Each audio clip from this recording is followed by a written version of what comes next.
Ready to go?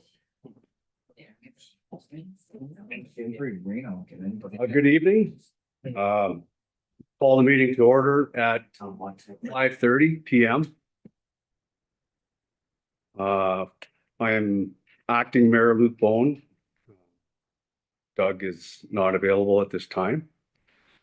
I'd just like to remind the people of Sioux we're in a restricted fire zone, and make sure you take care when you're out fishing and around your properties in town. Also, as well, we have a delegation tonight. We'll do a few housekeeping things and then go through staff reports quickly, and then get to the delegation, so we don't hold the delegation too late. Now, as far as the agenda, is there any amendments to the agenda? To you, acting Mayor Bone, I have none. And confirmation that the agenda of the regular council meeting of May 21st, 2025 be approved as presented. Do I have a motion? Councillor Lego, seconder. Councillor Costco. All in favor? Declarations of pecuniary interest. To you, acting Mayor Bone, I have none. Thank you. I would, however, like to note that in addition to Mayor Bones, we also have regrets this evening from Councillor Cassidy.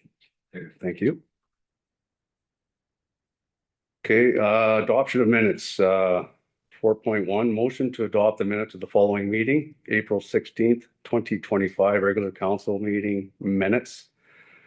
That the April 16th, 2025 regular council meeting minutes be approved as presented. Any discussion? A motion to accept the minutes. Councillor Costco, seconder. Councillor Van Breda. All in favor? Passed. 4.2, motion to receive the minutes of the following municipal boards, commissions, and committees. March 19th, 2025, Municipal Truth and Reconciliation Committee meeting minutes. March 6th, 2025, the Environment Committee meeting minutes. April 3rd, 2025, the Environment Committee meeting minutes. That the March 19th, 2025, Municipal Truth and Reconciliation Committee meeting, the March 6th, 2025, and April 3rd, 2025, Environment Committee meeting minutes be received. Any discussion? Motion. Councillor Lego, seconder. Councillor Costco. All in favor? Okay, terminations requiring a separate discussion. Staff reports. 7.1. School.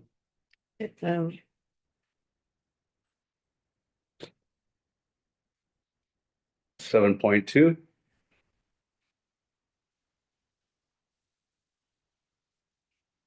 7.3.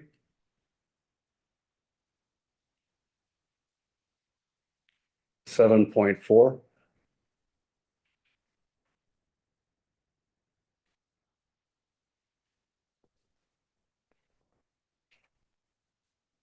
7.5.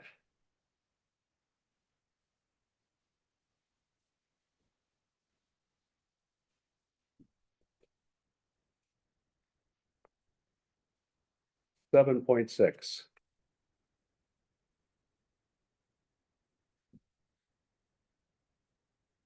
7.7.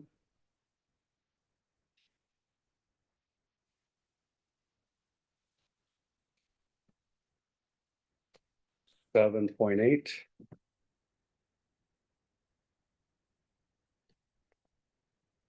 7.9. 7.10. 7.11.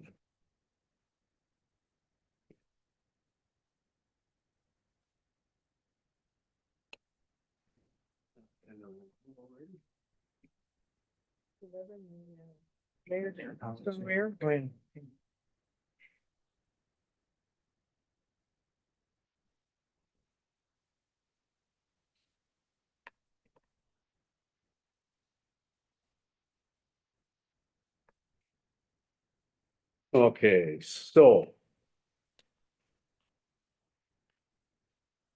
lifted for discussion. 7.1, 7.4, 7.5, 7.7, 7.8, 7.11.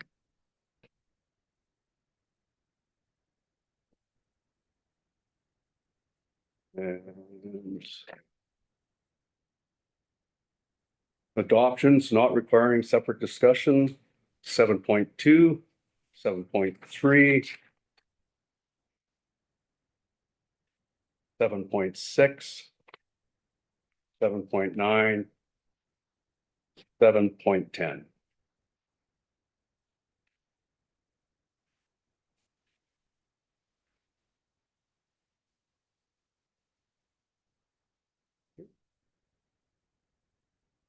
Oh, brings us.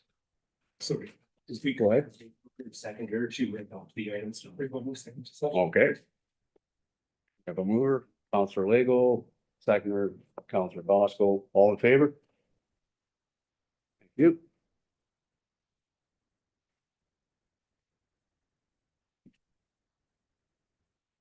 Now we can move on. Okay, we have a delegation this evening. Community soccer facility in Sioux. And the presenter is Jamie Poling.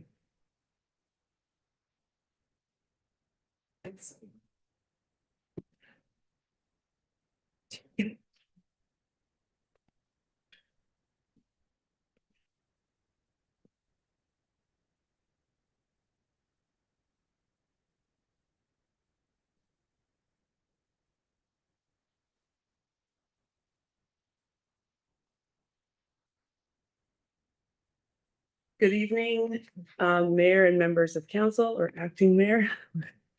My name is Jamie Poling and I'm here tonight as a representative for the Sioux Soccer League. Thank you for the opportunity to speak with you this evening. I come before you not only on behalf of our local soccer league, but as a voice for hundreds of young people, families, and volunteers who have built a vibrant soccer community in Sioux over the last 31 years. Tonight, I'm here with a clear message and a heartfelt request that we work together to preserve and grow the sport of soccer in our community, starting with immediate action to protect our current playing fields and looking ahead to the development of a municipally owned and operated soccer facility that can serve Sioux for generations to come. Let me begin with the short-term concern, our current fields. What you may see driving down First Avenue is 2 soccer fields. What you might not know is that the soccer fields we've relied on for years are either facing demolition or have fallen into a state of disrepair that makes them unsafe for players. Our league has continued to grow in the indoor and outdoor space, and yet the infrastructure simply has not kept up. Despite a joint user agreement between the school board and the municipality for the Sioux Mountain Field, it has not been cared for in several years by either of those parties. When partnerships like this dissolve, it is the youth that are impacted. As SMPS, or Sioux Mountain Public School, grade 7 student Mohammed Ashaz points out, our soccer field has several issues that are affecting both safety and gameplay. The field has holes that cause players to slip and fall, leading to injuries. Student Karsten Glenn also expresses that it is very frustrating for us to not have soccer nets, and we should also have lines on our fields. To fill these gaps through the years, the Sioux Soccer League has spent all of its operating budget on fertilizer, grass seed, repair materials, and private grass cutting services. Without assistance, this became an untenable situation that forced us to approach the Kenora District Service Board for access to their privately owned Fair Street Field, otherwise known as the QE Field. Our primary field at the Fair Street is scheduled for demolition due to unrelated housing development, and alternative spaces that could have been used are unmaintained and are unfit for safe play. This has left us scrambling each season to piece together a schedule and to find enough space to accommodate local programs. This year alone, that included high school boys soccer, high school girls soccer, track and field, minor soccer, the newly formed youth soccer club, the men's league, and the women's league. Only having access to one field is shortchanging our residents and our youth. With current Norwassa requirements, schools need access to 2 functional soccer fields to host high school soccer matches. We have not been in a position to do this for several years, forcing our athletes to travel every week in May to access soccer facilities and never having their friends or families see them play. We need immediate action from the town to support basic field maintenance, preservation of available space, and interim solutions that allow our programs to continue without disruption. Now let's talk about the future. It's a future we're excited about. Our long-term vision is the development of a municipally owned and operated facility, one that includes both outdoor and indoor components, that could be maintained in partnership with the Sioux Soccer League. This type of facility would not only address the growing needs of our local soccer programs, but it would also support a range of community initiatives, including the municipality's sport tourism infrastructure enhancement plan. We envision a multi-sport capability, including football, lacrosse, rugby, as well as the new to town cricket league, as well as indoor field houses that could support year-round activity regardless of the season. A flexible space like this could even host cultural events, powwows, and youth gatherings, strengthening social connections across our region and encouraging healthy, active lifestyles. Such a facility would be a hub for recreation, sport, and community life, accessible to all ages and built with cooperation in mind. We know from experience that when municipalities and community organizations work together, amazing things can happen. In fact, this isn't a new idea. Several years ago, the town and the Sioux Soccer League had begun discussions about developing 2 additional fields. There was a spirit of collaboration, a shared goal, a genuine effort to build something lasting for the youth of this community. That partnership laid the foundation for what we hope can be rekindled today. Additionally, this year, the Sioux Soccer League invited the municipality to discussions with the Kenora District Services Board in order to access the QE fields, and we were thereby able to expand the age range of soccer programming while moving soccer off of our baseball fields. With collaborative efforts, we can join the ranks of other regional municipalities, most of which have their own municipally run soccer fields and/or complexes. We know that these types of projects take time, planning, and investment. We are not here demanding instant results. We're here to offer a renewed partnership. We're prepared to contribute time, energy, and expertise. We're ready to collaborate on fundraising, grant applications, community consultations, and facility planning. But we need the town to walk alongside us. We need the political will and the administrative support to make this vision possible. To summarize, our ask tonight is twofold. First, in the short term, we request immediate town support to preserve and maintain existing soccer fields to ensure we can deliver safe and successful seasons for all of our players. This includes maintenance, mowing, field leveling where needed, and assistance identifying alternative sites for play where demolition is unavoidable. Additionally, the Sioux Soccer League proposes that the municipality host discussions with the KDSB to collaborate on salvaging and/or purchasing the Fair Street field, perhaps providing an alternative build site for the much-needed housing plan. Second, we seek council's commitment to re-engage in planning discussions for a municipally owned, multi-use soccer facility, indoor and outdoor, with a shared management model between the town and the Sioux Soccer League. Ideally, this long-term proposed space should be considered as part of the study that was done by Deloitte for the Recreation Enhancement Study. We believe this facility could be a game changer for youth recreation, community health, and regional sport development.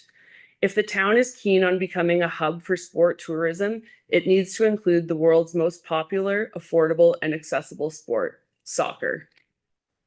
I want to close tonight by sharing a story to prove the impact of soccer has played in the lives of those who are new to our community. In this case, Herman Audu. Herman from Cameroon just celebrated his first year in Sioux on May 5th and relayed the following. The soccer league has played a significant role in making my experience in Sioux a positive one. On a personal level, it has helped me feel a strong sense of belonging and connection to the community.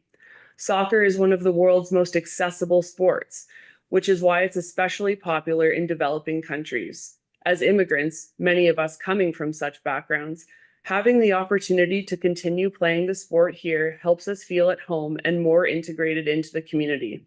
In fact, when I first arrived, many of my friends back home were curious and asked me if the people in Sioux play soccer.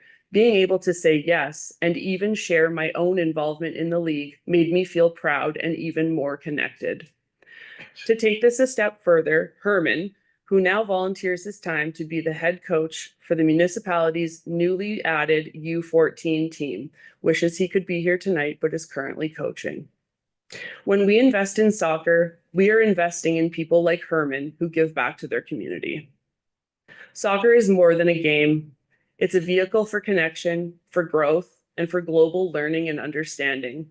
Let's not let our fields disappear. Let's build more of them together. Thank you for your time, and I welcome any questions or further discussion on how the league can best work alongside the municipality on this important initiative, both now and in the decades to come.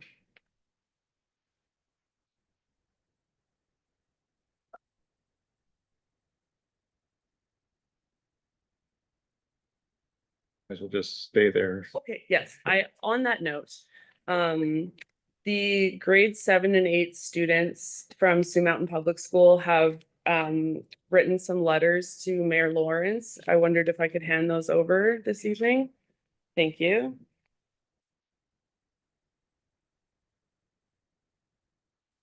Okay, thank you. That's very impressive. Actually, my grandson's gonna play his first game tomorrow night at Diamond A, the 7U. My daughters both play soccer and I cut the field a couple of times over the last. No, thank you Well, there. very much for that. Now, I'm gonna hand it over to the CAO and then questions from council after that. But I really appreciate all of you coming here and bringing this proposal. Thank you. To Acting Mayor Bone, thank you so much. Thanks so much, Jamie, for the presentation. It has been a pleasure in meetings that we have attended over the winter and discussed possible opportunities to work together this summer, especially with respect to the maintenance and mowing and so on in the field. So we look forward to furthering those sort of immediate concerns and discussions. And other than that, I'll turn it over to council for any questions that they may have. Sorry, one other note, as is always the case, just so you understand, Jamie, council doesn't make any decisions tonight. Council will ask some questions probably and then refer the matter to staff, who will then bring a report forward with some options and additional information. Great, thanks so much. Councilor Lego. Do you have currently a cost in mind just to get the fields up to? So I can tell you what we had to do last year in order to bring the QE field back up to a playable space. And the cost for the Sioux Mountain field will be more, I suspect, but that would be a discussion with the school board as well. So last year, for example, our league, which has a total operating budget of about $5,000 a year, we spent $4,328 for new nets, field leveling and fill, grass cutting, because we did that privately last year, and paint for the lines, just for those 4 things. So I would conservatively say like $5,000 work needs to be put in.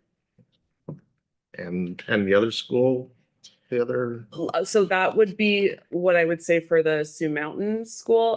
The one that we're currently playing on right now is just essentially a borrowed time situation. So if that Sioux Mountain site is not cared for, or if the partnership is not renewed, whatever that looks like going forward, we could conceivably be in a place in as little as a year or 2 where we have no soccer fields in town that are usable. Councilor Van Rita. Georgie's first. Okay. Thanks so much. I just say thank you for mentioning the tourism diversification infrastructure enhancement strategy that council passed earlier this year for the 3rd benefit, 2nd point for the local economy events hosted at the facility may bring in visitors, supporting local businesses and generating modest tourism. So yeah, thanks for mentioning that, because I think that was, when I read that, that was what I thought of. But my question was that, like, when I was in Toronto playing rugby, we went to an an indoor soccer field. And it was just like the big white bubble, like what they have in Thunder Bay. So how much would that cost? And like how, you know, and So I'm not entirely sure, and the big white bubble in Thunder Bay has collapsed. Oh, And really? they are currently in the same situation where they are probably at a meeting. I think they had a meeting last week with the city about that. I do not know the projected cost for something like that, but I did reach out to a firm that does a similar model, not with the bubble, but with a more weather sustainable option. And they are currently working on a quote for that. And that's information that I could pass along once I receive it from them. thank you so much. Counselor Tinson? Yeah, thank you for your presentation. And I think that one of the things that really is important is that what you said, it's the most popular sport anywhere in the world, affordable and accessible for everybody, and it costs practically nothing for anybody to do it. And I've been in third world countries where people they've just made their own soccer field on the street, basically. And I'm wondering if you've talked to the First Nations Health Authority about this as yet. That is on my next steps list. I think just finding support from every facet before I go forward, and making sure that there is a vested interest with the Indigenous youth before I approach them. And we are seeing that with our minor soccer enrollment right now. I was just at the fields with the U14 before I came here, helping out, and that program didn't exist until this year, and there is a large number of Indigenous youth that would support me approaching the health authority. Yeah, and I know a lot of kids move down here from the north, and I've seen them up north make their own ad hoc soccer fields. So I think that would be a really positive next step, and I don't know what could come from that. Exactly. So I do have a list of prospective heavy hitters, so to speak, people and organizations to speak to, but I'm hoping to do that in collaboration with the municipality and really to be backed on all sides. I think a great example of a town that's done that is Dryden with Rotary Park. They have had such success in gaining, I think they have 3 fields at the Rotary Park. They have their high school field as well as their Sandy Beach field. And they have this giant plaque when you walk into their indoor facility at Rotary Park. And it's all of the organizations and people that have contributed and in what amounts. We have enough power in this town and in this region to do the same thing here. We just need to start with all being on the same page.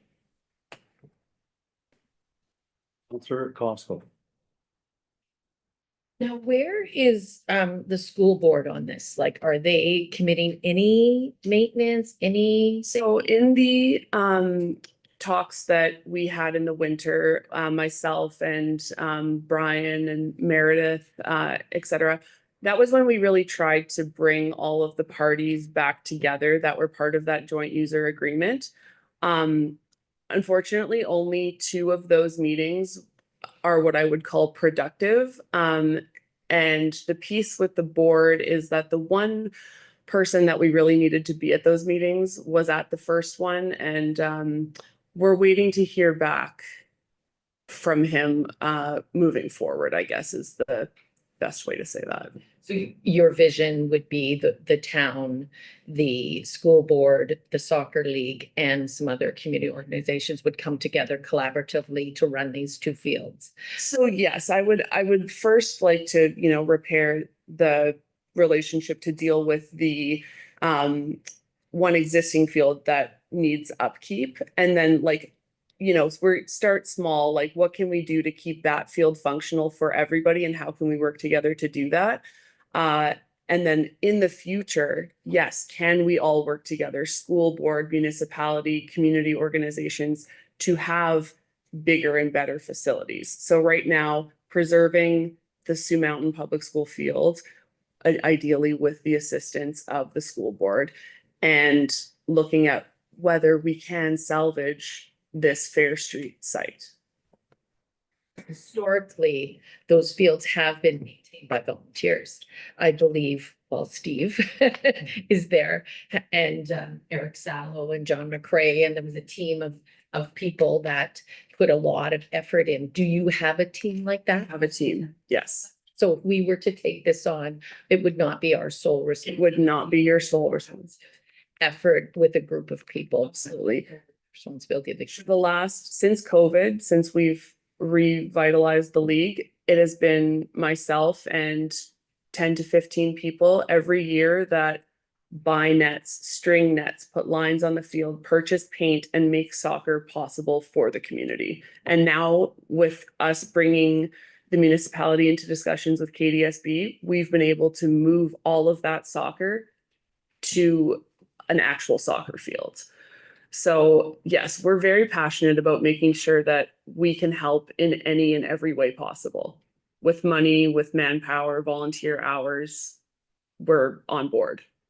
That's fantastic. Good to hear. Counselor Legal. For the CAO, in regards to this agreement, was it a signed agreement between the school board and the municipality and another group, or how did all this work out? That's you, Mayor Gold.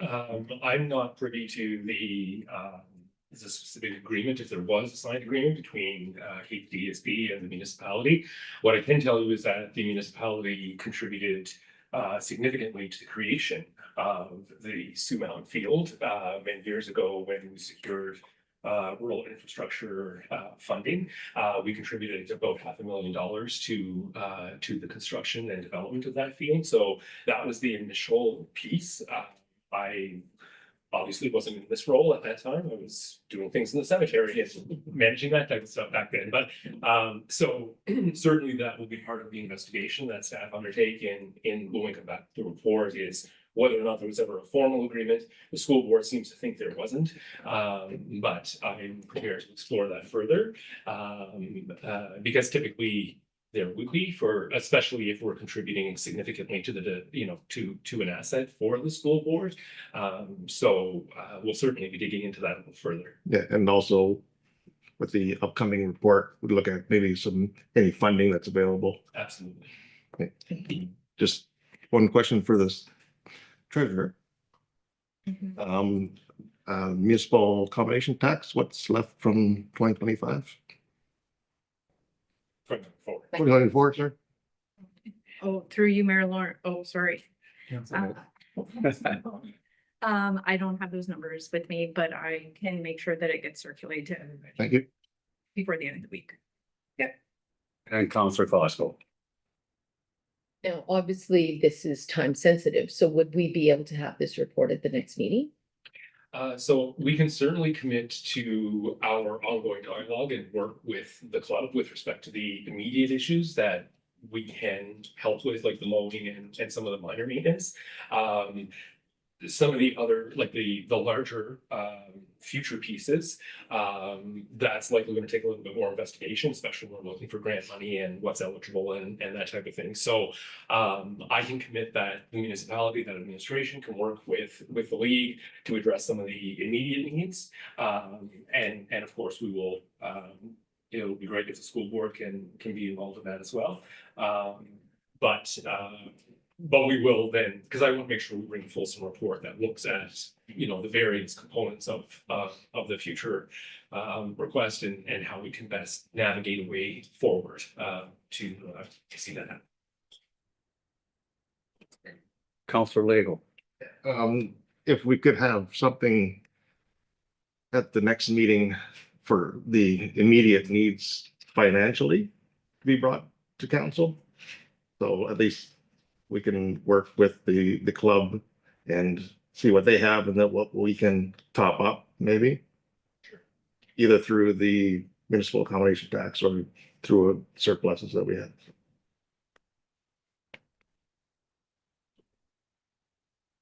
Counselor Van Breda. So if KDSB does go forward building housing on First Avenue, is there a place where we could put up a big white bubble or put up another soccer field? It's a great question.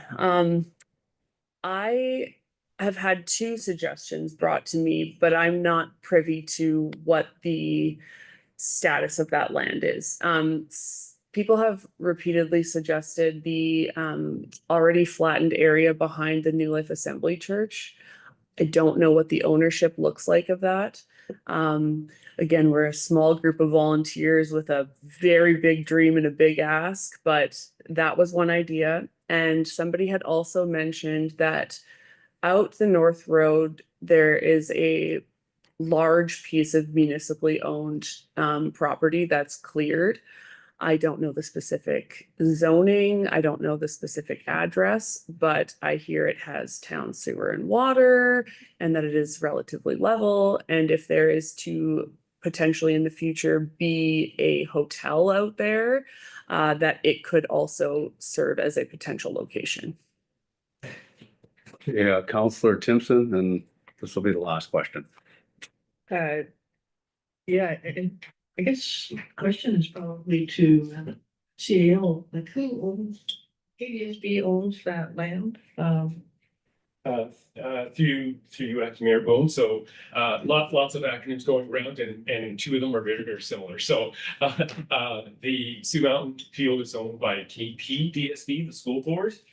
The former QE field, as it's typically referred to, is owned by the Kenora District Services Board, and they have advised us that most likely this will be the last summer that it will be available for use, because they do have plans to construct beginning next building season. And for the entire. Yes. Okay. Thank you. Thank you so much. I'm really happy that you're willing to donate all your time and donate other people that are willing to step up and help. That's very important when we're making decisions like this. Brian, next up, there's no motion or anything. Through Mayor, Acting Mayor Bone, yes, staff has received the direction from council. We'll bring an initial report next month to deal with short-term financial support that may be required, and then we'll bring a more fulsome report a little further along once we've had the opportunity to complete our research and look for paths forward. And if there's any way the league can help in any of those areas, we are more than willing to. Thanks so much. I will definitely be reaching out. I have a few questions in mind already, so I'll be in touch really soon. Great, thanks So much.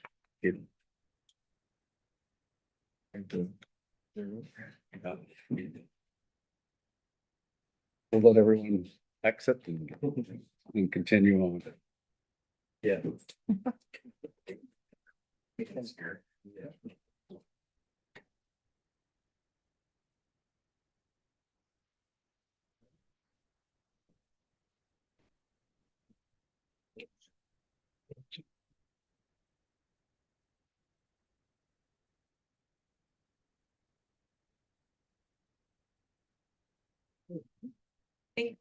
everybody.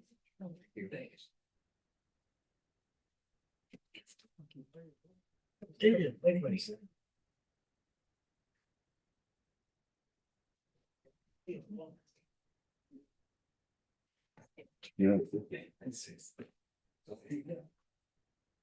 Okay. Staff reports. 7.1. Professional security guard services. Can someone get that moved? Thank you. Just me. Right. I gotta read something. Okay. 7.1, professional security guard services. That council awards the contract for professional security guard services to G-Force for $96,120 plus HST. And further, that council authorizes the passing of bylaw number 2025, being a bylaw to authorize the mayor and clerk to execute a contract between the corporation and municipality of Sioux and G4 Security in the amount of $96,120 plus HST. Discussion starting with Councillor Costco.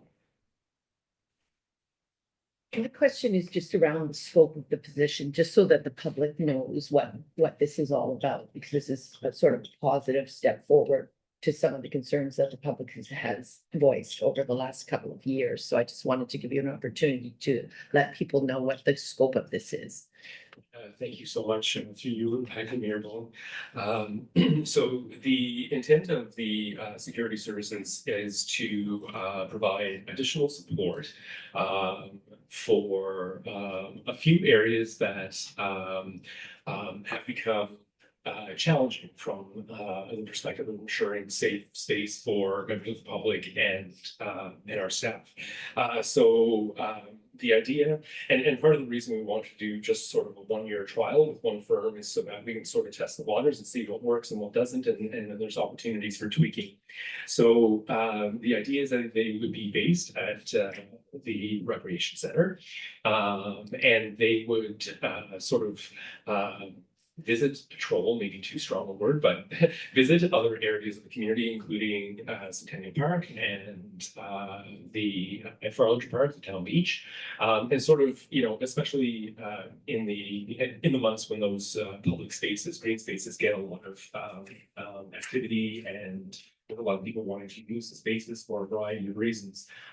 We're hoping that this presence will provide a sense of greater security, will address situations that arise that make the public feel uncomfortable, and that all of this is done in a way that protects the dignity of everybody involved, and respects everybody involved. So, you know, we have been creative and inventive in trying a variety of methods, but it has come to the point that you know, we recognize that additional support is required so that the spaces that we operate, maintain, and provide programming in continue to be spaces that are welcoming, inviting, and most importantly, safe for everyone who's there.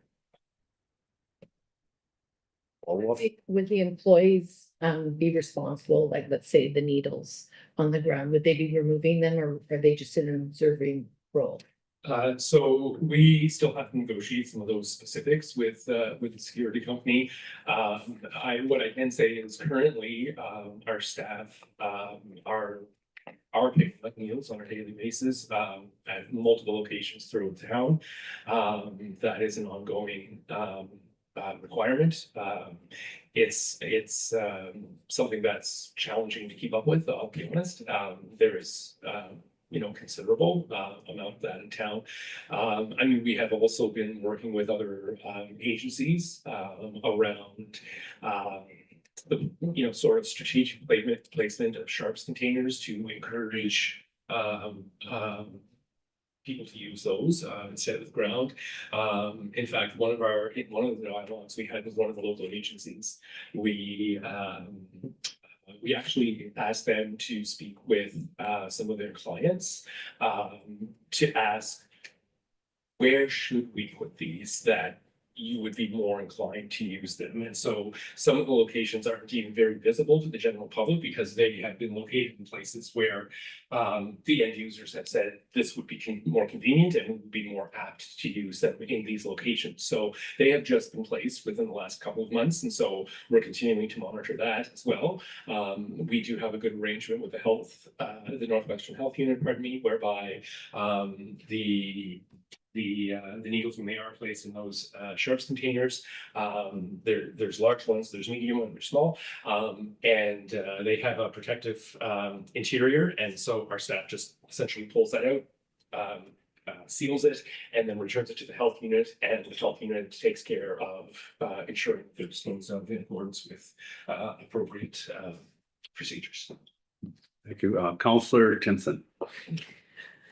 Yeah, I'm glad to see this. I'd like to suggest that there is some exploration of how this service could be extended to the library, which has experienced multiple incidents recently, to the point where they have to have two staff on at any one time. They will not permit one person to be there at the library, which, you know, complicates costs and so on.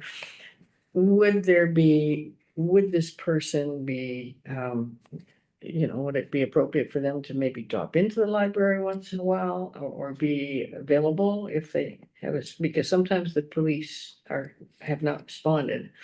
And I would like to see something for the library. We can certainly explore that with the company. I think that that could be one of the stops on their walkabouts in the downtown area.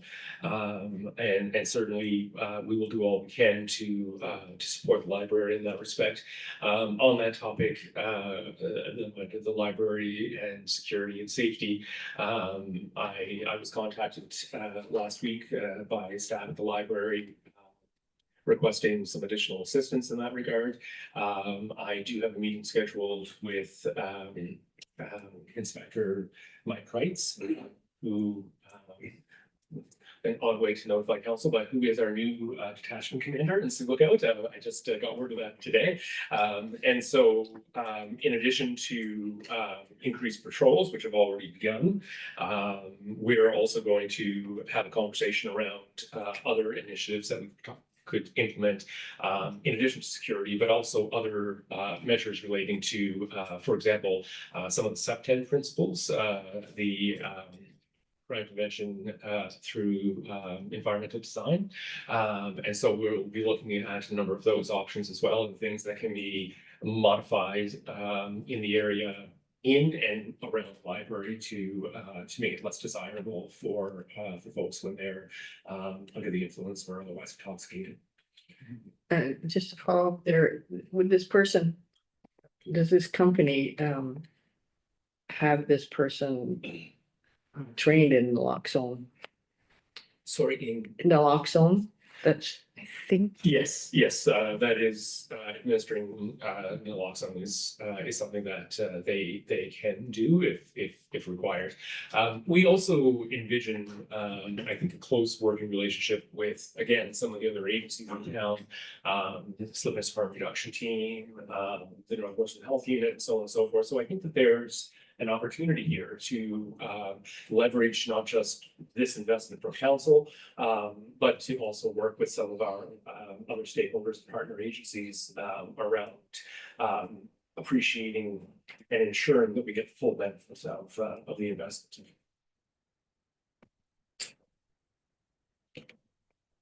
Councillor Van Breda. Perfect. I have a question about like the power, because I know that the security guards at the LCVO, they're the ones who are contracted by Garda. They have the power to arrest, like put in handcuffs, arrest and hold. Would these people here have that power too, or what?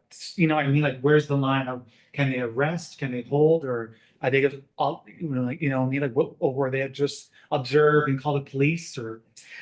So our expectation would not be that they would arrest people. That I think is best preserved for the police so that they can be dealt with in accordance with the appropriate laws. However, I think we could say that they will do more than just observe. So somewhere in that continuum of arrest and observe is where we will find their engagement. I think, for the most part, we are looking towards building positive relationships with people through this. That the intent isn't to be punitive, but rather to work with people to ensure our users, visitors, guests, travelers, and everyone who comes to our facilities, green spaces, feel safe and secure. Councillor Costco. Now, I know the other bidder was Garda, which do have presence in the community. Does G-Force have presence in the community? Are they representing someone else in the community as well? through acting Mayor Bone, yes, I believe they are actually at the airport as well. Okay, any more discussion? Okay, I guess I'll reread what I read already, CAO. Entirely up to you, Acting Mayor Bone. If you're good, you can ask for a mover and seconder, or Okay. you can read the motion if people have. Well, if people can remember what I read, then I'll just ask for a mover from the Sagners. Counselor Costco moves it, second. Counselor Timpson, all in favor? Passed. Okay, we'll do it this way on this one. 7.4. Community Improvement Plan applications. Discussion starting with Counselor Van Breda. I just have two quick questions. So I am in favor of this. I just have two things just to add. Would staff be interested in increasing it from, let's say, 25,000, maybe 30,000 next year, because we had a number of applicants? And then number two, I couldn't find the bylaw on the agenda here, but is there a construction timeline for any of the CIP improvements? I only ask because there are some projects that we approved last year that hasn't yet started. CAO? So through Acting Mayor Bone, with respect to the amount of money that's set aside for the fund annually, that's entirely council's decision. Staff would be supportive, I think, of investing additional funds so that we can, provide additional grants to more individuals, but that's very much a council decision at the end of the day. But I certainly acknowledge your point that the program is already oversubscribed. And so there's clearly a demand for it in the community, which I think is a positive thing. On the second piece, we will enter into agreements with folks. In terms of timelines and incomplete projects, I'm going to refer that to our development services manager. Through you, Acting Mayor Bowles, yeah, it's basically a year from signing of the agreement, so some of these, like, the money has not been doled out in the cases where the project isn't complete. Counselor Costco. Have we had anyone who hasn't completed yet? Through you, Acting Mayor Bowles, sorry. Yeah, so if you'll note, geez, what's it called again? The bookstore, the coffee place, The hub. the hub, they haven't started their work yet, so they have not received their money yet. Some of the work for the Forest Inn and the Sunset Inn Suites isn't totally done, as well as the Dairy Queen site isn't totally done, so the Dairy Queen site received some of their money, but not all their money. So then as they finish and as the timeline, like I think like July or August, when the kind of the year's up. Same thing with the Mayfair, the work isn't done yet, so So then what happens to that money? Is it, it would just be kept in the CIP. okay, so then we could possibly look at if we have that surplus of spending it in the next year. Like if, half the people don't do the work and that money's sitting there, we could reallocate it the next year rather than just accumulating it. Yes, absolutely. So, Yeah. through you, Acting Mayor Bone, the money actually sits in a reserve, and so we only pull from the reserve as the projects are completed to the specifications required, and then the remaining funds sit there. If a project isn't completed for any reason, absolutely, those funds just wouldn't be expended. We would continue to build put the 25 in, and then let's say there's 5 left over, then there's 30 potentially. So our hope, of course, is always that people will complete their projects, and staff spends considerable time reviewing the applications and ensuring compliance with the requirements of the community improvement plan.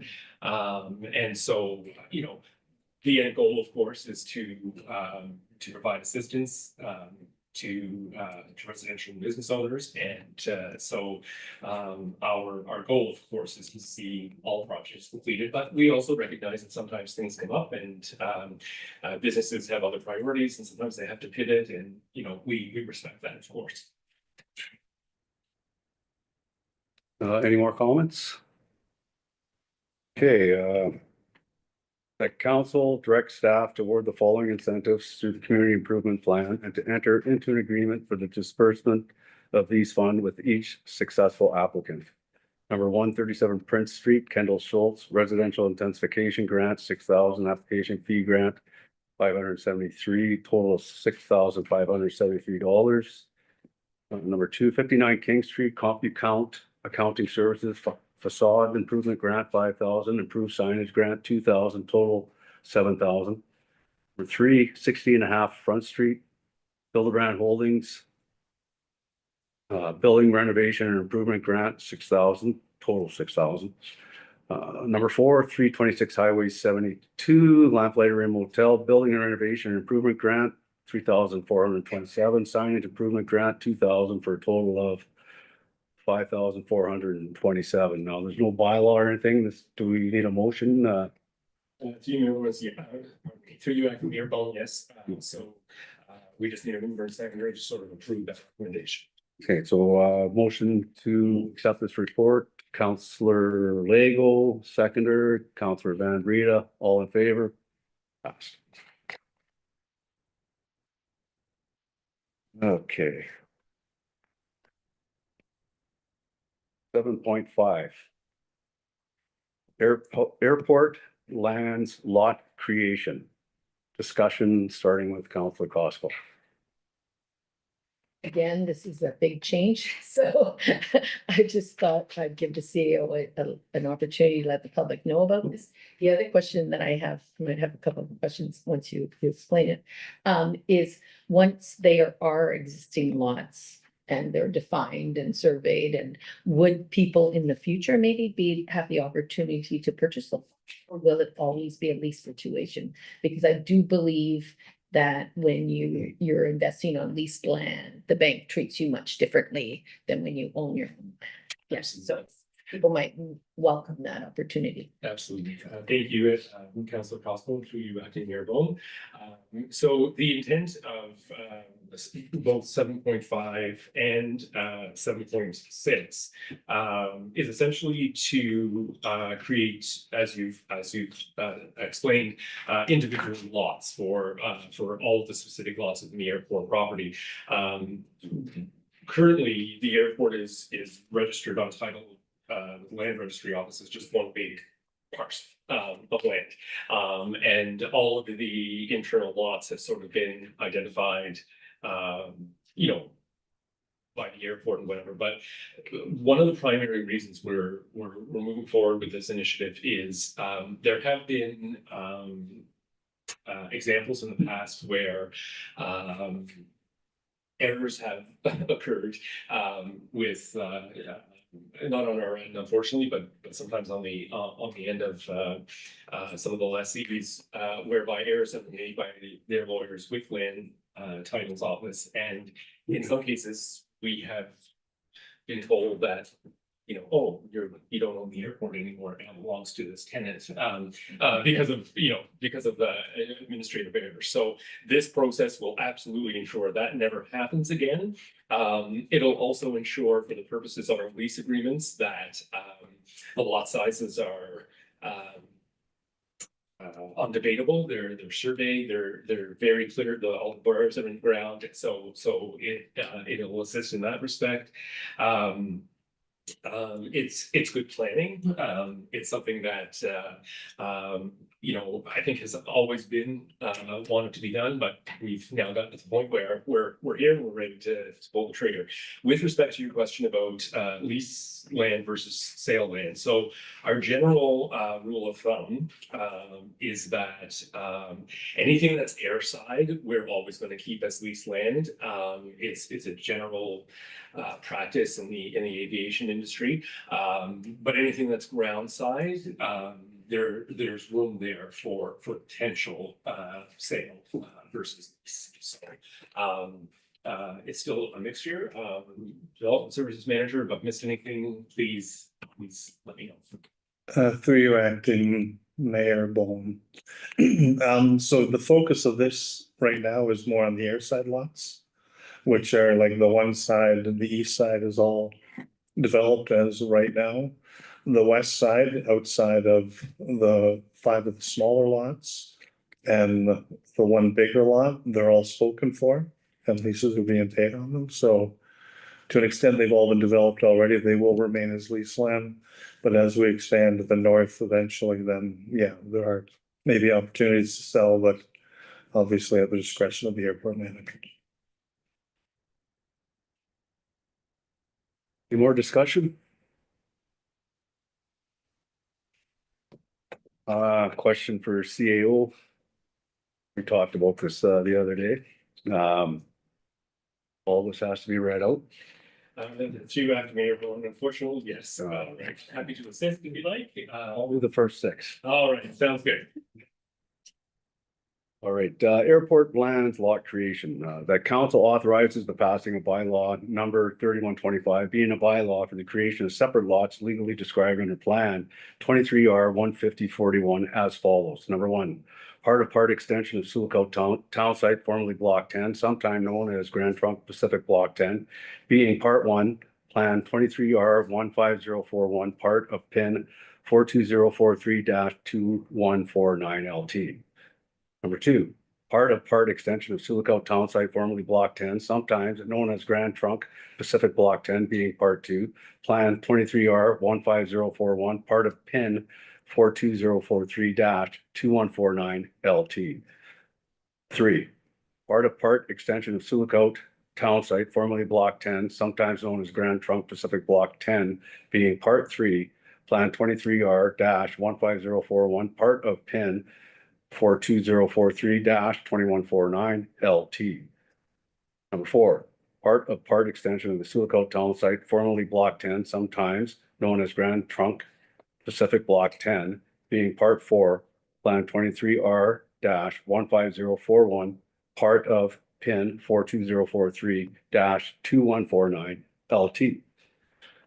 Number 5, part extension of Sioux town site, formerly block 10, sometimes known as Grand Trunk Pacific Block 10, being part 5, plan 23R-15041, part of pin 42043-2149 LT. 6, part extension of Sioux town site, formerly block 10, sometimes known as Grand Trunk Pacific Block 10, being part 6, plan 23R-15041, part of pin 42043-2149 LT. And I'll hand it over to CAO. You after Mayor Bowen, thank you. Amazing job. Not one mispronunciation, and I have big shoes to follow here. Okay, number 7, part extension of Sioux town site, formerly block 10, sometimes known as Grand Trunk Pacific Block 10, being part 7, plan 23R-15041, part of pin 42043-2149 LT. Number 8, part extension of Sioux town site, formerly block 10, sometimes known as Grand Trunk Pacific Block 10, being part 8, plan 23R-15041, part of pin 42043-2149 LT. Number 9, part of extension Sioux town site, formerly block 10, sometimes known as Grand Trunk Pacific Block 10, being part 9, plan 23R-15041, part of pin 42043-2149 LT. Number 10, part extension of Sioux town site, formerly block 10, sometimes known as Grand Trunk Pacific Block 10, being part 10, plan 23R-15041, part of pin 42043-2149 LT. 11, part extension of Sioux town site, formerly block 10, sometimes known as Grand Trunk Pacific Block 10, being part 11, plan 23R-15041, part of pin 42043-2149 LT. Number 12, part extension of Sioux town site, former block 10, sometimes known as Grand Trunk Pacific Block 10, being part 12, plan 23R-15041, part of pin 42043-2149 LT.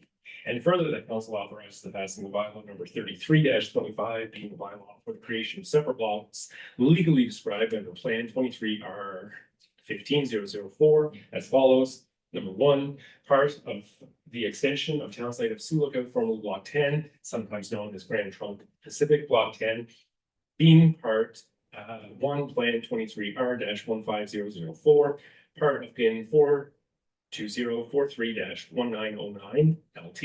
Number 2, part of the extension of the town site of Sioux, formerly part of block 10, sometimes known as Grand Trunk Pacific Block 10, being part 2, plan 23R-15004, part of pin 42043 1909 LT.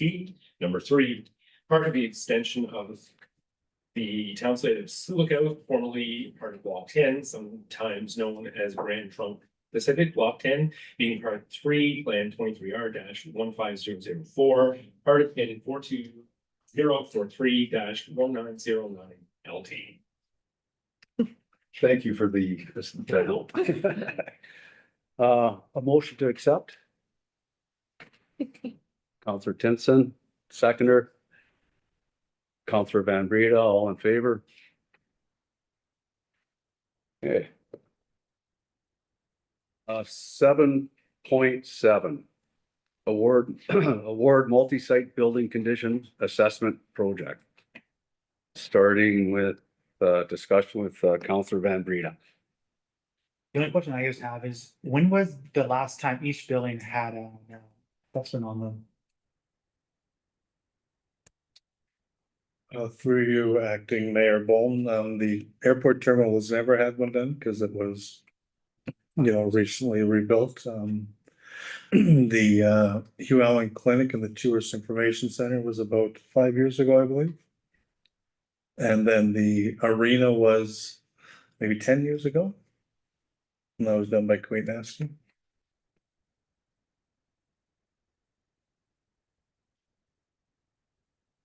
Counselor Costco.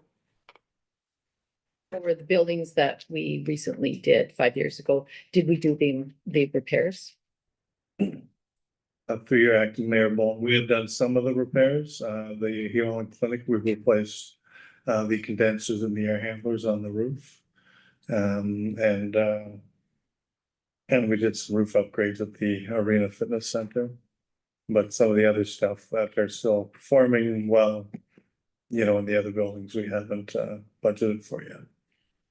But that does form part of, our capital planning every year, looking at these documents and deciding if we can go another year, if we should do it right now. Any further questions? Counselor Timpson. This is my ignorance. Why do we actually need to do the airport terminal given that it's fairly new? Through you, acting Mayor Bowman, it's not that fair. I mean, it's been 5-6 years now. It's good to get the process started, and it also works with our asset management plan, and all the information is in one place and easy to track. Thank you. Okay, award multi-site building condition assessment project. That council awards the contract for the multi-site building condition assessment to Nadine International Inc. for $34,280 plus HST. The council authorizes the passing of bylaw number 39-25, being a bylaw to authorize the mayor and the clerk to execute a contract between the corporation and municipality of Sioux Lookout and Nadine International Inc. The multi-site building condition assessment in the amount of $34,280 plus HST. Do I have a mover? Counselor Lego, seconder, Counselor Van Breda, all in favor? Passed. Now we come to 7.8. Unopened shoreline road allowance closure and sale. Discussion starting with Counselor Costco. I had the opportunity to bump into Mr. Morgan the other day and we had a conversation about this. And my understanding that this is back here because we made an error. And instead of registering it as the 2 lots, we registered it as 1. Is that correct? Through your acting Mayor Bowman, we never actually registered that, would have been through the lawyers. There was confusion with the application. We received a single application and we weren't, I guess, aware that it was meant for 2 separate lots. So we received the single application fee. And then through the process dealt with it as we usually do with the road allowance sale.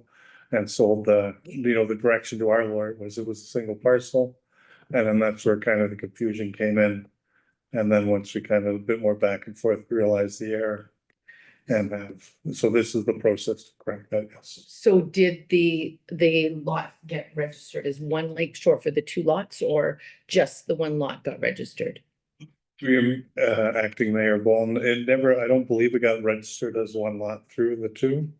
It was just that the direction to our lawyer was different than the direction to his lawyer. And there was confusion at the land registry because of the information we provided our lawyer versus what their lawyer was provided. And My question is, like, if we've made an error here, do we have an obligation to, maybe compensate Mr. Morgan by not charging him a fee, or do you feel that the Well- mistake is not on our behalf? I guess there was through acting mayor or Bone, we haven't charged them the second application fee. Okay, So I guess that's how we felt based on just, again, we received a single application. And, typically that's for a single road lot. so we waived the second application Yes. fee. Okay, that's what I wanted to make sure happened. Okay. Okay, any more discussion? Okay, that council authorizes the passing of the following bylaws. One here. Yeah. Bylaw number 3625 being a bylaw to permanently close, declare surplus and authorize the sale of a highway of the municipality of Sioux and rescind bylaw number 37.23 86 Fanning Avenue, and bylaw number 37-25 being a bylaw to permanently close, declare surplus and authorize the sale of a highway of the municipality of Sioux Plan M302, Lot B, parcel 17596. Could I have a motion? Your worship, if I could speak on this application, Uh, if I'm in order.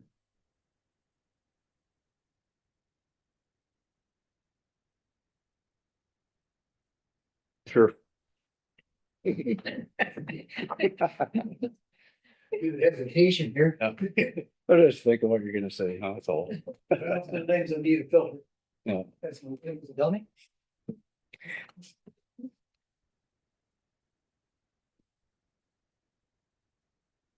Not sure if I have to give my name, not sure if I have to give my name or not, but for the record, Lou Morgan is my name.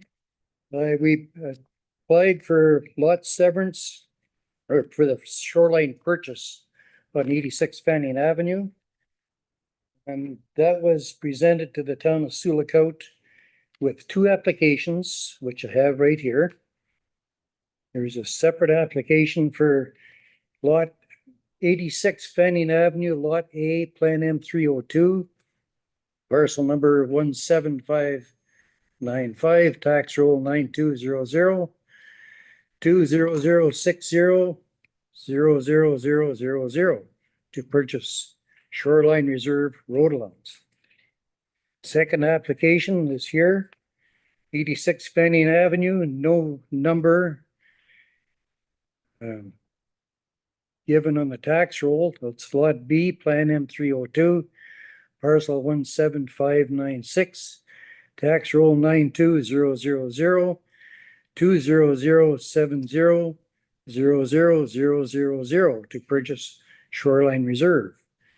And these were presented to the girl at the time, Kristen Barkman, along with a check for $1,250, which she asked for the purchase of the two lakeshore lots.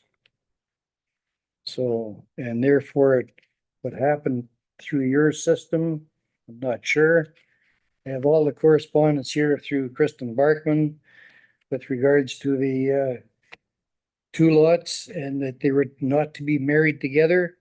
They were to be separate, so that in some point in time, I may wish to sell one lot. And so therefore it was quite clear to her at the time that the lots would not be married together, and it'd be two separate applications. She said it was $1,250 for the application. And verbally, he said, she said, I'm sorry, but she's not here to defend. I said to her, is that for two lots? She said, yes. I wrote a check for $1,250, gave it to her. And that's where we stand. And the planning department hasn't asked for any more, so. Well, I mean, I put it on her, I put it right to her at that time, was 2 lots, is that $1,250 for the two or $1,250 each? She said $1,250 for the two. And that's what you paid. That's what I paid. And I have the receipt to show it and I have the cancel check. Very good. There's any other questions? It's only been 2 years in the making, so I think it's May the 17th of 2023. So, Okay, I believe the CEO has a question. A few after me ago, just to clarify, I can't speak to the dialogue that Mr. Morgan had with the former planning coordinator. What I can tell you is that the $1,250 is the processing fee for one application. So you paid for one. I regret that there was confusion, but you had only been charged for one. Otherwise, it would have been double that amount for two applications. I have the old email chain here if you want to go through it. Like I say, I'm sorry, Are you seeking compensation? Are you seeking? I'm not seeking compensation, but just extra cost for lawyer's fees. Because my lawyer and your lawyer are bouncing back and forth, and as you know, every time you write a letter, For funds, please speak to me outside of council meeting. That's an administrative matter. I think if we can do it this year, I'm not looking for reimbursement. Okay, thank you. Just- Just wanted to clarify. No, that's fine. I just want to get it straightened out, that's all, and I want to make sure that it's two separate parcels, two PIN numbers. Okay, well, make sure you have a follow-up discussion and make sure everything's in order. We, Thank you. Thank you. and we did waive this, so the second fee has been waived, right? Exactly. Yeah, so one fee has been waived, Yes. yeah. That's what she asked for, that's what I gave her, sorry, but. Thank you, Mr. Morgan. Okay, we are now 7.11, strong mayor power. Sorry. Yeah, we just need the mover and seconder. Oh, and- sorry. Oh, sorry. Okay, no, that's fine.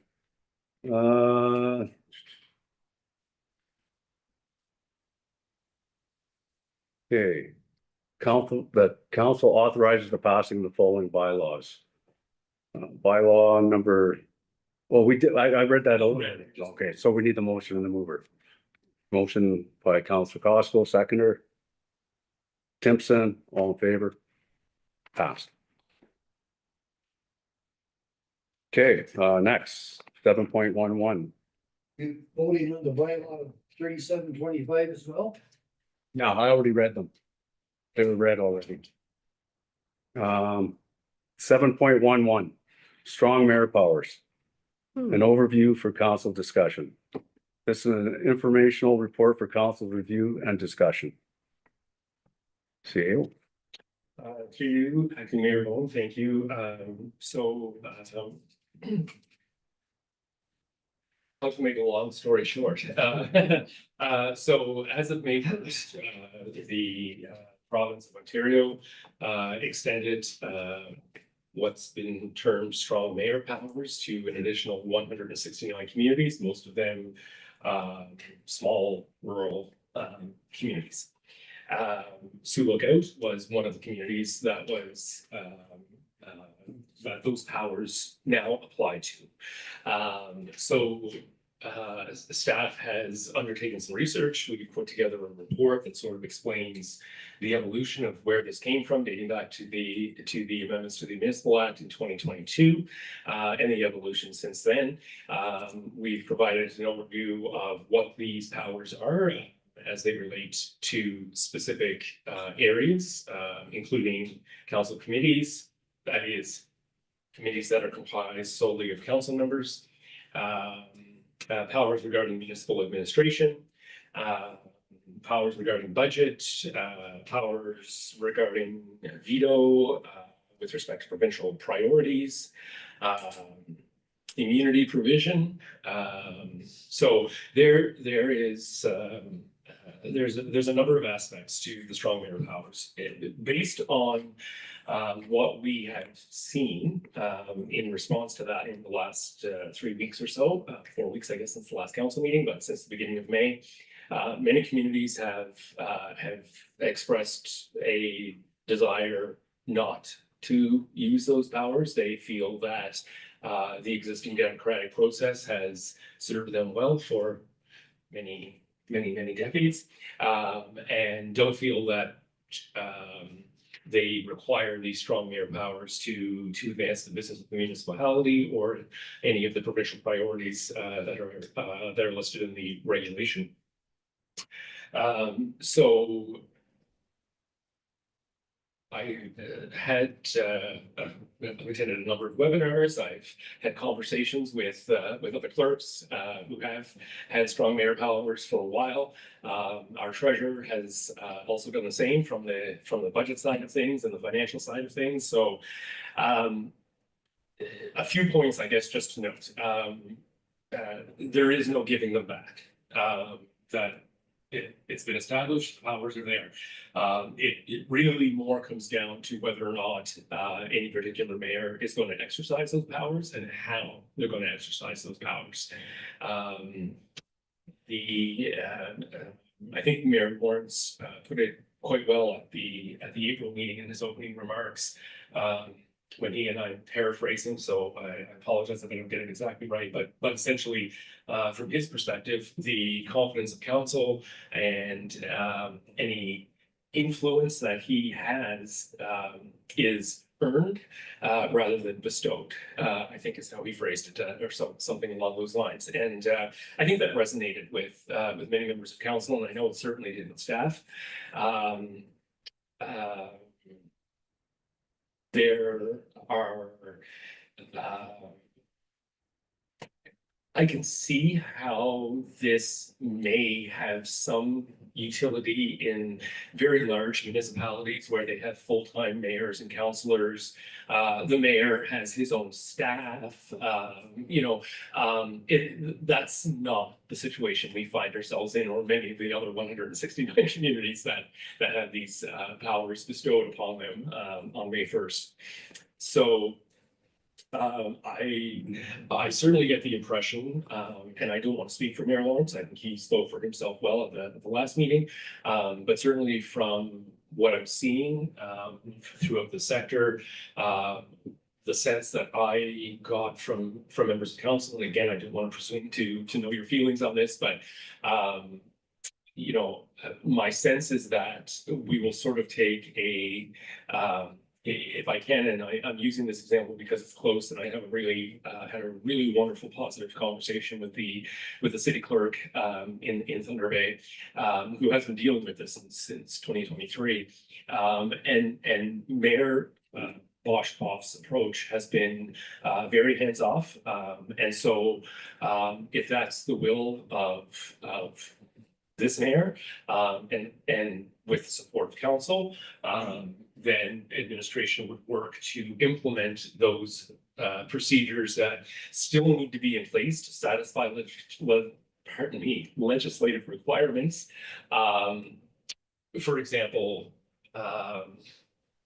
if a bylaw comes forward that has to do with a provincial priority, say having to do with housing, and council passes the bylaw and the mayor vetoes the bylaw because he doesn't think it's meeting the provincial priorities interest.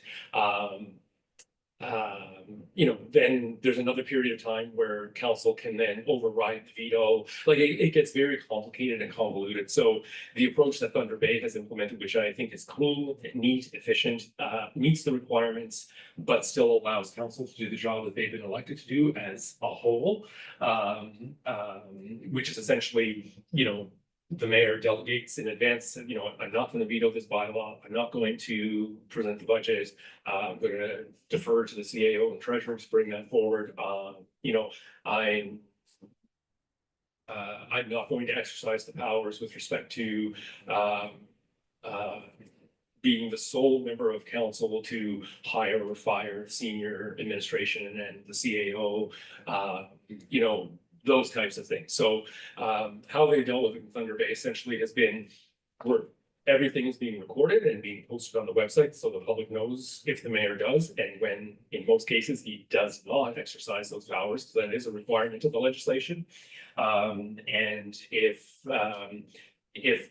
I'm reading the room correctly, if I can use that term, I would suggest that if this council feels similarly, that we move forward with implementing a similar administrative structure so that we're doing what we have to do, but that the decision-making power continues to rest with the whole of council, as opposed to certain matters being hived off for just the mayor to determine.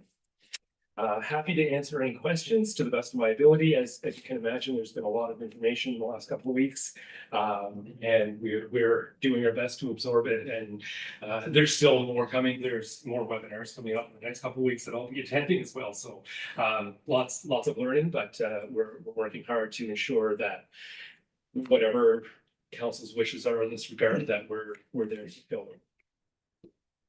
Discussion. Councillor Costco. Now, that would protect us now, but let's say in the future, if we get a mayor who does want to use these, Mhm. that would not protect us, would it? That's correct. There's each successive mayor has the choice whether or not and to what extent they wish to exercise the powers. I had given some thought to potentially embedding in council's procedure bylaw that, this council has decided and the mayor supports that, these powers aren't going to be exercised at Sioux Lookout. We could do that. If it was ever challenged, however, the courts would say that the lovely term that they use is that's ultra vires, that's outside your sphere. You cannot prohibit the mayor from exercising those powers. So while I was eager to put some type of something, a cap like that in place that would at the very least require a discussion at the council table before those powers would be implemented by the mayor, but unfortunately that's we're not able to constrain in that respect. Now, would it be a worthwhile process prior to the next election, educating the public on these rights? Because, I mean, people need to think long and hard of who they elect based on this power. Because you're giving someone a lot more power than you've given them in the past. So, and the public needs to be aware of that when they're casting their vote. So it might be worthwhile if we did a public forum or whatever, educating people on what this means, what could happen, what the danger is, what, the positive things are, what the negative things are, just so people can be informed. Okay, thank you, Councillor Costco. Councillor Timpson. I find it really disturbing, and I found this particular government very disturbing what they've done with municipalities going back to maybe 2015 or 16, when they just told Toronto Council, you're cut in half now, right in the middle of an election. And they are now disputing bike lanes in Toronto. And now this, I think it's very dangerous. Because it sounds somewhat like situation in the United States where you have a democratic process, but you do have a president, or president can do executive orders. And we've seen what happens when a president does executive orders. Could this happen with our mayors? If the legislation is there, there's nothing that you can do about it. I don't understand the rationale for small towns. I don't understand it started out for housing, so the mayor could push through housing. Well, who's going to say no to housing? Come on, let's be honest. I think it's going to be, it's for small towns. The mayor is going to have to be full-time doing their budget, hiring. That's ridiculous. That means that you're going to be stuck with only retired people or business people that have it all delegated out. It's ridiculous. But what council member is wanting to come and to be fighting with your mayor? That's what's going to happen. It's going to split communities. And I think that we should be, as a regional, as a KDMA and NOMA, and we should be going to AMO and going to the government and saying, rescind this ridiculous law. I feel very strongly about this, and I mean, it's stupid. It would, small towns, people know each other, and you're just dividing people by this. Thank you Anyway. for your words, Joyce. I guess my question after I ranted, my question is, why did they start saying it was about housing and now it's about everything? Through you, Mayor Lawrence. So yes, initially, it was the enticement, I think, in many cases was that not only was it tied to housing, but funding was being provided by the province to achieve those housing targets. Some municipalities, in fact, who exceeded their housing targets were awarded bonuses by the province for exceeding those targets. That funding has not been attached to the extended rollout of strong mayor powers, unfortunately. If it had, there would have been perhaps some utility in that respect. But unfortunately, that isn't the case. I apologize. I started answering your question and now I have forgotten. Can you please repeat your question, Councilor Gibson? So basically, because it started with. Right. Why was it Florida? Yeah, and now it's Yeah. for any issue. So it is still restricted, like when they talk about the provincial priorities that the mayor did, like the mayor can't veto any bylaw. It has to be a bylaw that's related to the provincial priorities, which is obviously the housing, and also transit, road, utilities, and servicing. Now, again, what's slightly alarming is that those priorities are identified in regulation, which means that they can be amended by the minister at his discretion. So they can add priorities, they can change priorities. So there's some uncertainty. Well, there's a lot of uncertainty, but there's definitely an uncertainty with respect to the provincial priorities and whether or not they will remain the same, whether or not they will change or expand. But your point is well taken, Councilor Timpson. As an administrator, I don't weigh in on the political side of things, but on the administrative side of things, we can certainly see the potential hazards, and we certainly recognize that it could very easily be interpreted and used as an erosion of democracy. Councilor Van Breda. Thank you. It's my turn to rant now. Thank you so much. No, I would say, thank you, Brian, for that introduction speech. I think you really put it into perspective there. I mean, I do think it's a little ironic that it was the common sense revolution that gave the weak mayor powers to everybody, I mean, every mayor in Ontario, and now it's this anti-common sense revolution that's now giving the strong mayor system back. Yeah, like I would say, I worked for the Toronto mayor election back in 2018, where we went from 45 wards down to 25 in the middle of a campaign. It was, I will say, it was good because I was getting paid overtime. I was making, for the first time ever in my 5 years in Toronto, I was able to make rent, groceries, everything in one paycheck. And as a 24-year-old, when you can pay all your bills in one, I was living large at the time.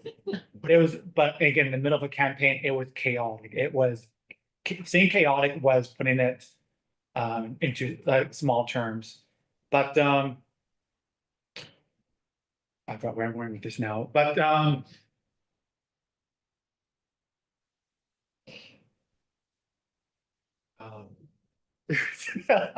but sorry, Councilor Timpson, but yeah, I think that putting this into a regional perspective, I think is best. Bringing it to KDMA. Mayor Lawrence and I are going to AMO this year. I don't know what AMO's idea or vision is going forward.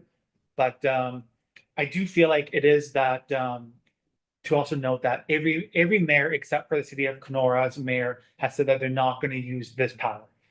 So, and I do have full confidence in Mayor Lawrence that with great power comes great responsibility, and that Mayor Lawrence is going to use this powers responsibly.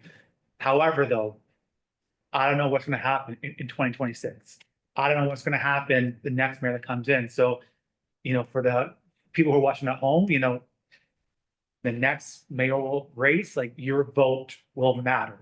So keep that in mind. Thank you, I Council. had more to say, sorry, but God, I was speaking. Councilor Legal. This legislation is a slap in the face to the democratic process. Everyone here is elected to represent, and that takes our power away from us. Allowing a mayor to veto council or to gather a third of council to pass anything. And then if council wants to rescind that, they need 3/4. This makes no sense to me. I don't know how it was even, well, I guess it was passed because they have the numbers. The question I have, has this been challenged or will it be challenged? To you, Acting Mayor Bone, excellent question. I am not aware of any specific court challenges regarding the amended legislation itself regarding part 5.1 of the municipal act was essentially what was amended to provide these powers. I haven't seen anything on that yet. That doesn't mean it won't happen. However, what I have seen are a few cases where mayors have gotten themselves into a little bit of hot water in terms of exercising some of their powers, especially when it comes to the administration. And some mayors have fired staff, not recognizing that contract law still applies. People's employment contracts are still in force. Like, you can't just eliminate people without severance and all that kind of stuff. So there have been challenges in that respect where certain specific mayoral decisions have been challenged. Courts haven't worked through all of it yet. It will be very interesting to see how case law develops around this in the coming years as well, because I do expect that there could be a fair bit of litigation arising from this, especially back to Councillor Timpson's point about the divisiveness and not just within the community but within the council. And I can foresee potential court challenges in that respect. I think it will be very interesting to keep an eye on. One of the things the province is bringing forward in the next number of months is new legislation relating to council's code of conduct. So as you know, every council in Ontario is required to have a code of conduct. We have one. This council has one. And it's great in my opinion. But what the province is going to do is they're going to prescribe a code of conduct that's going to apply to every municipality in Ontario. So individual councils won't get to have a say on what's important to them and what they want in their code of conduct. One piece of advice that I would give council, and certainly Councillor Van Rita, you and Mayor Lawrence and I will discuss this further before AMO, but one of the things I would suggest in terms of a lobbying effort, aside from a full-scale rescind this, we may want to take a strategic approach on certain points.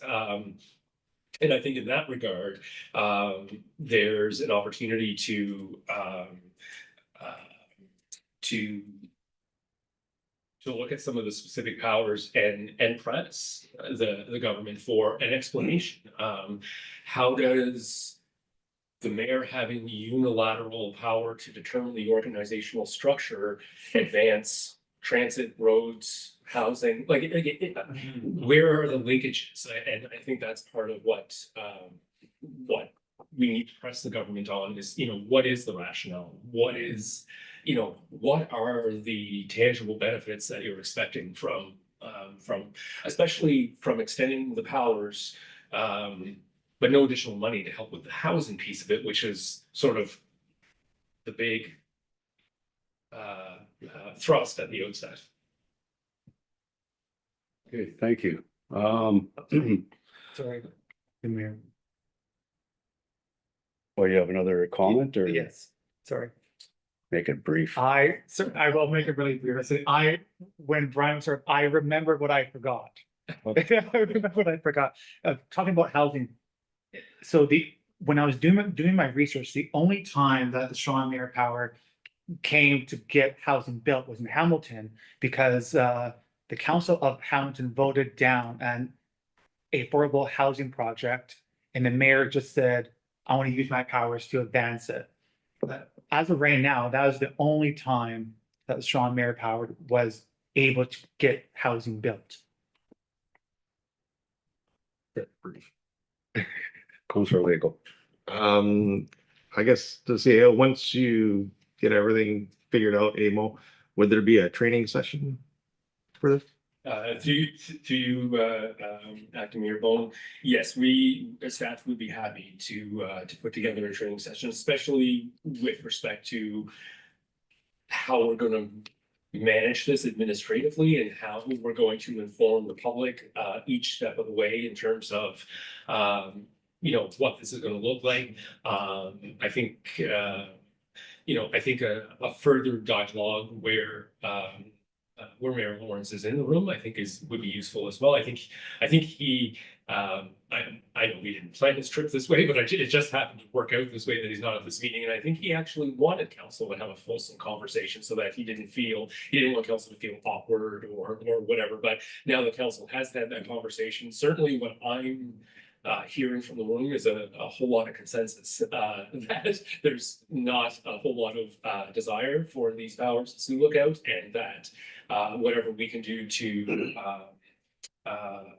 to meet the minimum legislative requirements, and especially the administrative side of things, be transparent about all the times we're not exercising strong mayor powers. I think things like that we can do will help reassure the public as well that council continues to be responsible, thoughtful, collaborative, and so on.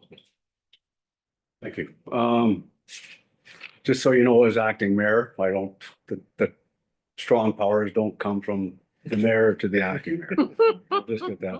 We'll get that out there. I met with Brian the other day and we did discuss, not only are we missing the mayor, we're missing Councillor Cassidy.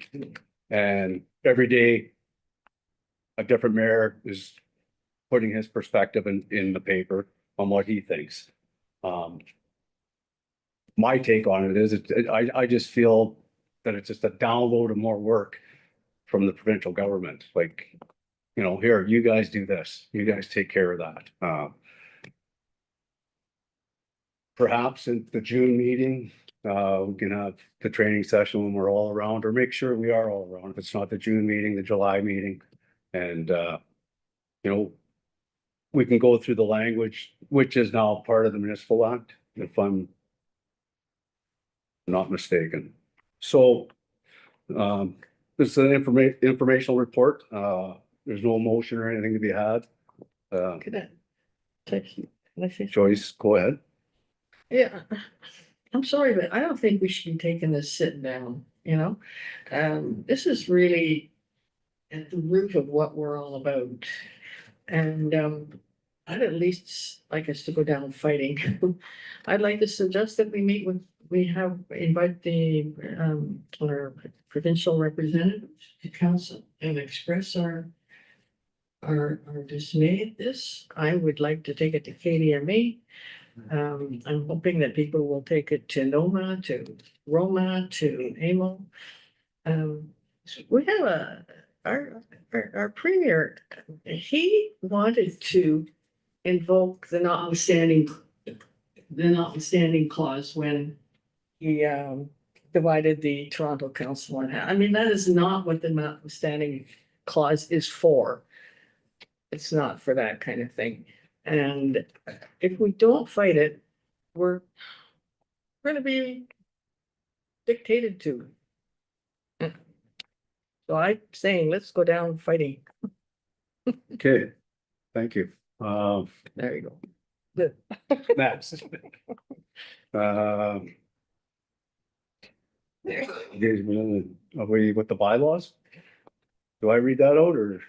Happy to. Oh, thank you.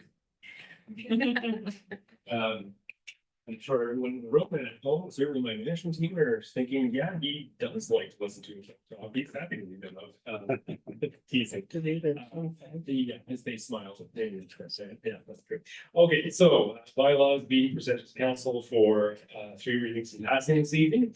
Bylaw number 28-25 being a bylaw to authorize the mayor and the clerk to execute a contract between the corporation and the municipality of Sioux and G4 Security in the amount of $96,120 plus HST. Bylaw number 31-25 being a bylaw for the creation of separate lots legally described under Plan 23R15041. Bylaw number 32-25 being bylaw to deem parts 8, 9, 10, 11, and 12 on Plan 23R15041.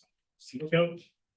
Bylaw number 33-25 being a bylaw for the creation of separate lots legally described under Plan 23R15004.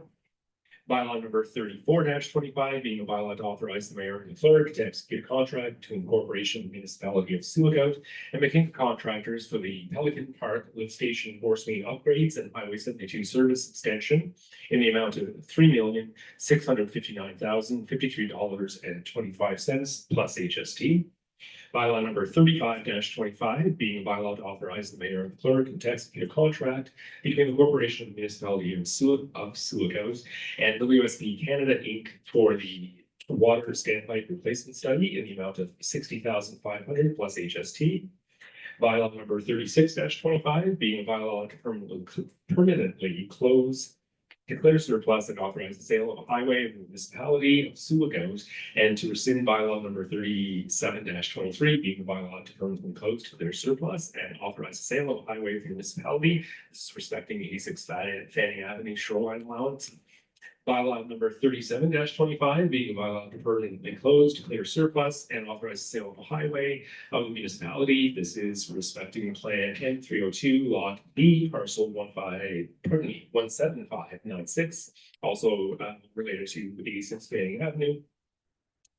Bylaw number 39-25 being a bylaw to authorize the mayor and the clerk to execute a contract between the corporation and the municipality of Sioux and Nadine International Incorporated for the multi-site building condition assessment in the amount of $34,280 plus HST. Bylaw number 40-25 being a bylaw to authorize and direct the mayor and the clerk to execute an agreement between the corporation and the municipality of Sioux and His Majesty the King in right of Ontario as represented by the Solicitor General for the Victim Support Grant. And the bylaw numbers 28-25, 31-25, 32-25, 33-25, 34-25, 35-25, 36-25, 37-25, 39-25, and 40-25 be read a first, second, and third time if passed. Acting Mayor Bone, we need a mover and seconder, please. Could we have a mover? Counselor Lego, seconder, Counselor Van Breda, all in favor? Pass. Okay. Looks like a race. Auctioneer, that's it. You could. Can we break? We're almost. Yeah. We're gonna go Oh, to it's section. already. Notice the motions to reconsider, we have none. Outside resolutions, none. Okay. Questions, comments from members? Starting with Counselor Timpson. Okay, I did a welcoming to the survivors of suicide gathering held annually at the by Schwab Ministries. They always invite me because I work with the organizers and It's they really do like the municipal involvement. Hospital board, hospitals, constant negotiations with the province. Most hospitals are in deficit this years, and the government is fairly positive that they won't be penalized for this. Oh, and also on the healthcare system, we have 3 new doctors for town have joined the Hugh Allen Clinic. Not that I had anything to do with it, even though I do greet them. None of them have come to stay. These guys are somebody else. So anyway, I still go and I do my greetings. Environment Committee, they missed the library board. But I was able to, a friend of mine is a friend of Louise Penny. And Louise Penny has a foundation, and they really want to help Sioux Lookout Library. So I put that forward to our CEO, who would like to purchase some, I guess, loanable materials for caregivers working with their parents or whoever with Alzheimer's.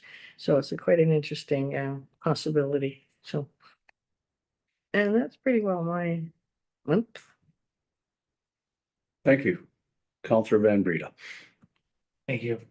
Been pretty busy with the Blueberry Festival. I don't know, I don't know if I'm allowed to advertise, but we have a new website. Looks really, really good. Everybody check it out. We already have events already on the website that when they come in, you can see what goes on. I don't know if I'm allowed to make that plug, but it is what it is. Attended the sunrise ceremony on May 5th for Red Dress Day at the Friendship Center.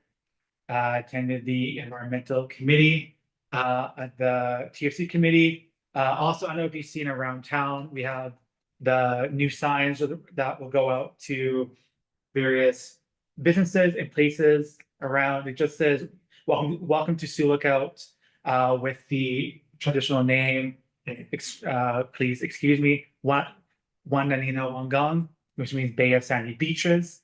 I want to give a big thank you to Florence Sanderson, who helped translate for us, and to Castball Printing for printing of it. And then also this morning, I attended the opening of the second stage housing with Acting Mayor Bone and Councillor Timpson as well. It was good. Yeah, thank you. Counselor Costco. I also attended the TRC meeting, and we have some interesting projects in the works. We've sort of partnered with the TRC because we're such a small group. We choose to partner with people. So we've partnered with the Chamber of Commerce on a couple of big projects coming up.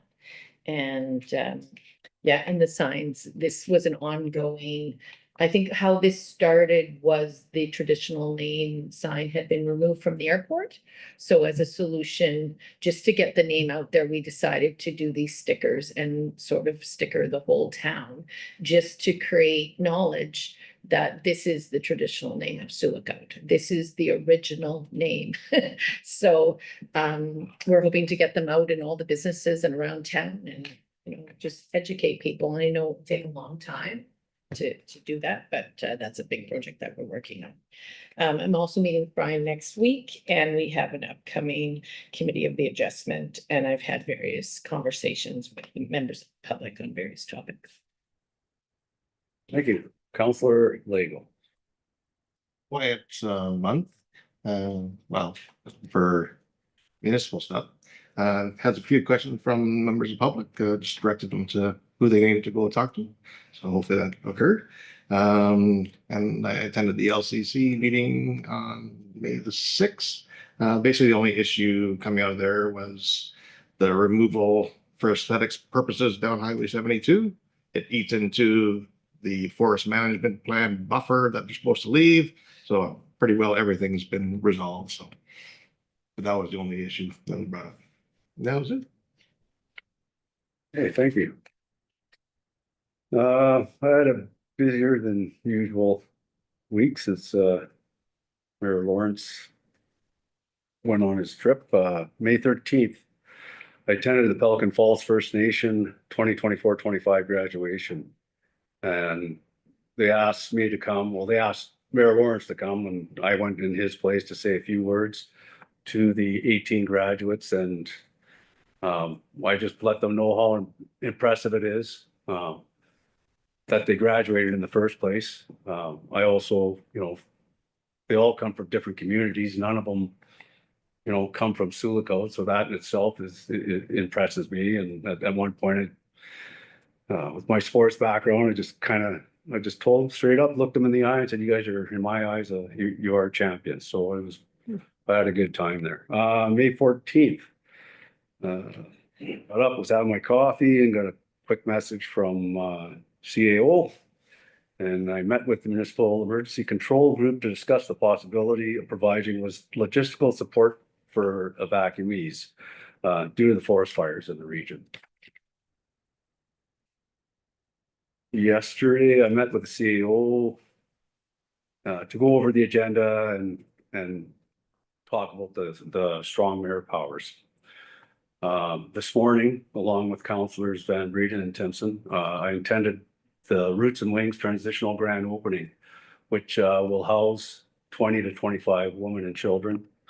I was asked to say a few words on behalf of the municipality, which I did. And very beautiful building, like they were talking timelines of having things built, like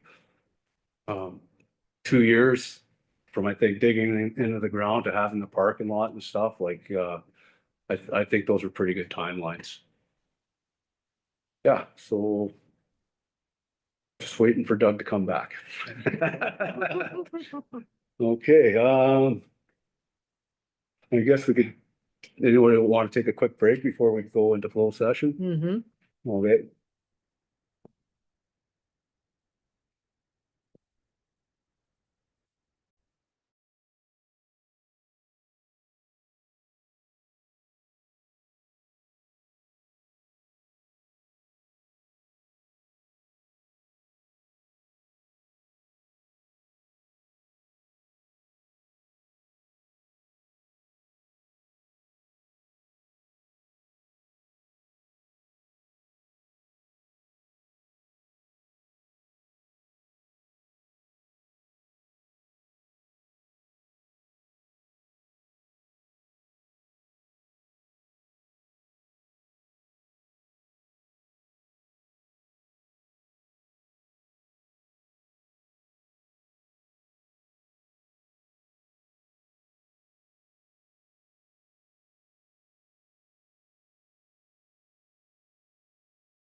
welcome back.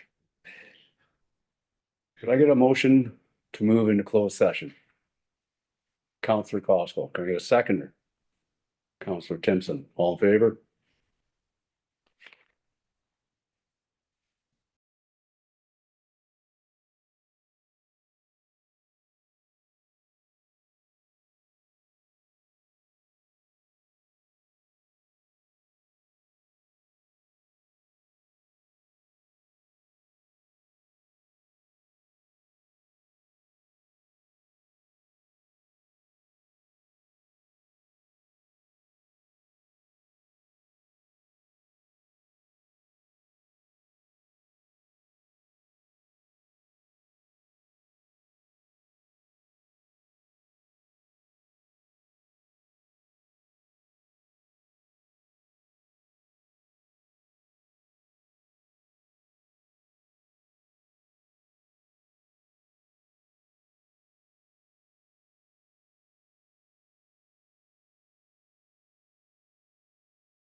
Bring the mic on. Please walk me through this. Certainly. I've lost track. Matters arising from closed session that would require council's direction on, we have 5 items arising from closed. So the first item is reads as follows.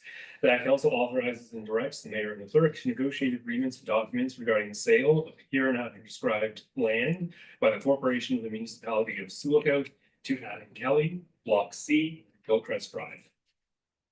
Could I get a mover? Counselor Costco. Can I get a seconder? Counselor Legal, all in favor? Pass. Great.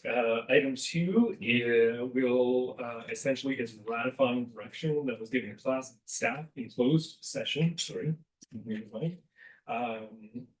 So the resolution or the motion reads that council ratifies direction to staff in closed session. Motion number to be assigned respecting a potential development at the Hillcrest Top. And could I get a mover? Do you want to read that again, anyone, or I'll move it, I'll move it. Reese, or Counselor Van Breda? Counselor Legal, seconder, all in favor? Passed.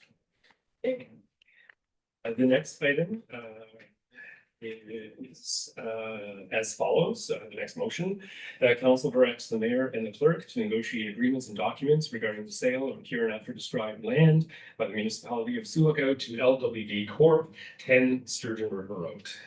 And can I have a mover? Counselor Timpson, seconder, Counselor Van Breda, all in favor? Passed. And 2 more. These are motions relating to amendments to appointees on boards and committees. The first one reads as follows.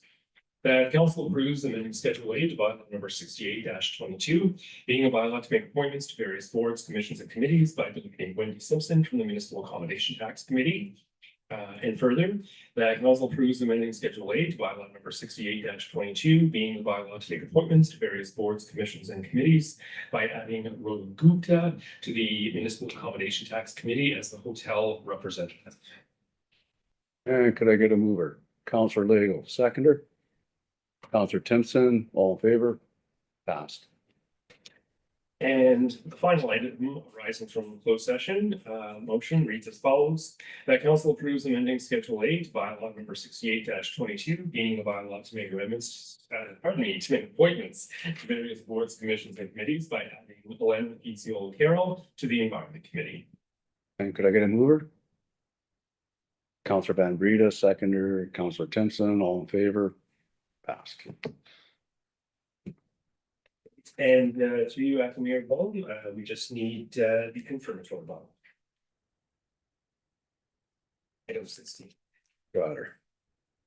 That bylaw number 38-25 being a bylaw to confirm the proceedings of the council of the corporation and municipality of Sioux, May 21st, 2025 regular council meeting be read at first, second, and third time and passed. The mover? Counselor Costco, seconder, Counselor Timpson, all in favor? Okay. All done. Okay, There you go. we are 8:07 PM.